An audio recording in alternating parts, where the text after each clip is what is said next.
using simple fishbone 5Y corrective action, preventative action plan, and follow through.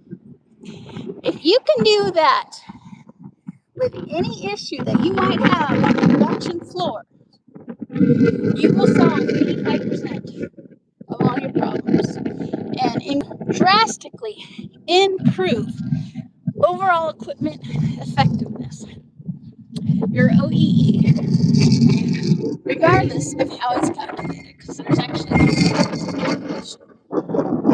So, if you happen to be in a production environment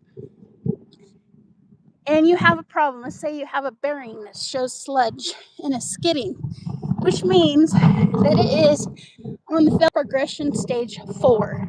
It is either dead or it's going out. And you wonder how you got there. Well, a lot of people would call maintenance and say, hey, I have a bearing that needs to be fixed, right? Well, someone in my role would say, how did it get that way? Did we not do our clean, inspect, and lubrication? How exactly did it get that way? And we will go down the whole gamut of whys. Why this? Why that? And it sounds like it's very rudimentary, but it is such a powerful tool.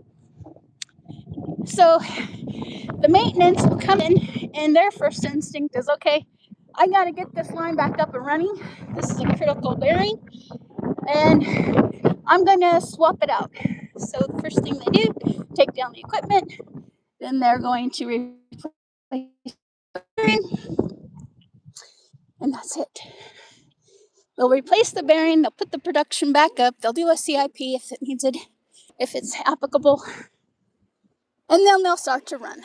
And they'll think, wah, I eliminated that problem, and I don't have to think about it. On to the next. The problem is that if they did not do a root cause analysis or a breakdown analysis for equipment parts, then they didn't solve anything, and that bearing is going to prematurely fail just as the previous one did. And that's where continuous improvement comes into play. So the first thing you want to do is understand what caused those factors. Was it alignment? And so if you look at alignment, you can predict right away if it was alignment, especially if you use the foot method. And you'll be able to see just by using those alignment marks whether or not something is in alignment. You want to use something more technical, you can use laser alignment. You can use the dial method alignment. All of those function, some of them far better, such as laser.